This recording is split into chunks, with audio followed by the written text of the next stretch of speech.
Assalamualaikum warahmatullahi wabarakatuh. Perkenalkan, nama saya Rizky Oktaviani, NIM 19 dari Stikes Merci Bakti Jaya. Baiklah, saya akan menjelaskan tentang mapping gagal ginjal. Gagal ginjal terbagi dua, itu gagal ginjal akut dan gagal ginjal kronis. Pengertian gagal ginjal. Gagal ginjal adalah terjadi ketika ginjal tidak mengangkut sampah metabolik tubuh atau melaksanakan fungsi regulernya.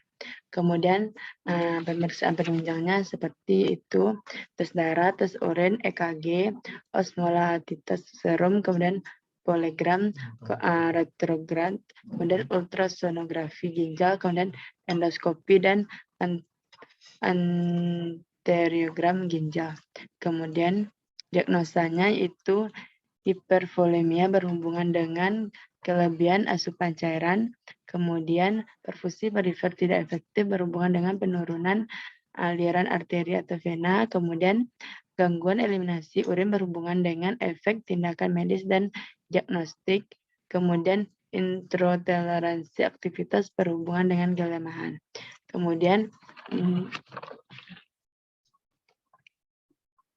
Kemudian psikinya itu manajemen hipervolemia, kemudian perawatan sirkulasi, kemudian manajemen eliminasi urin, kemudian manajemen energi. Kemudian SLKI-nya itu keseimbangan cairan, kemudian perfusi perifer, kemudian eliminasi urin, dan toleransi aktivitas. Kemudian gagal ginjal kronis. Gagal ginjal kronis pengertiannya, definisinya itu kerusakan ginjal yang terjadi selama lebih 3 bulan. Menurut kelainan patologis atau tanda kerusakan ginjal menyerupai protein urea. Kemudian patofisiologinya dari GGK itu gagal ginjal kronis atau selalu berkaitan dengan penurunan GVR. Stadium gagal ginjal kronis didasarkan pada tingkat GVR atau glomerular filtration. Kemudian penurunan cadangan ginjal, kemudian insufinsiensi ginjal, kemudian gagal ginjal dan penyakit gagal ginjal stadium akhir. Kemudian itu komplikasi. Pertama itu hiperkalemia dan perikarditis, kemudian hipertensi, kemudian anemia, kemudian penyakit tulang.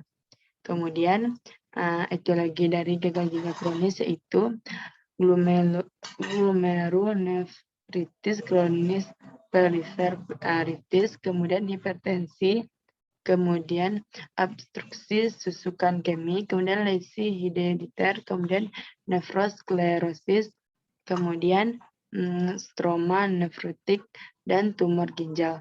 Kemudian manifestasi klinis dari gagal ginjal kronis itu manusia itu debil, alergi, tremor, mengantuk, dan koma. Kemudian kulit pucat, mata kering, mata merah, mulut kering, mata merah, kram otot, kemudian anenorea, kemudian kelemahan dan keletihan. Kemudian itu gagal ginjal akut. Definisi gagal ginjal akut itu suatu keadaan klinis terjadi penurunan fungsi ginjal secara mendadak. Kemudian patofisiologinya itu pada GGA terjadi ketidakmampuan ginjal untuk memfiltrasi sisa buangan pengaturan cairan dan mempertahankan keseimbangan kimia. Kemudian komplikasinya itu infeksi, asidosis metabolik, hiperkalemia, kemudian uremia, kemudian upaya jantung, kemudian kejang uremik, dan GGK dan pendarahan. Kemudian etiologinya itu faktor prarenal itu hiporelemia, kemudian dehidrasi. Kemudian faktor renalnya itu koagulasi intravaskular, kemudian glomerulopatik, kemudian leukemia dan limfoma. Kemudian faktor ketiga itu faktor vaskulenal, itu hipovolemia, kemudian hipotensi, kemudian obstruksi vena atau arteri, kemudian obstruksi ginjal. Kemudian manifestasi klinisnya itu seperti mual, muntah, anoreksia, kejang, aligoria, kemudian sebab hipertensi, hematuria, kemudian protein uriner. Kemudian Itu saja yang dapat saya tampilkan dari hasil mapping saya. Maaf jika ada kekurangan. Assalamualaikum warahmatullahi wabarakatuh.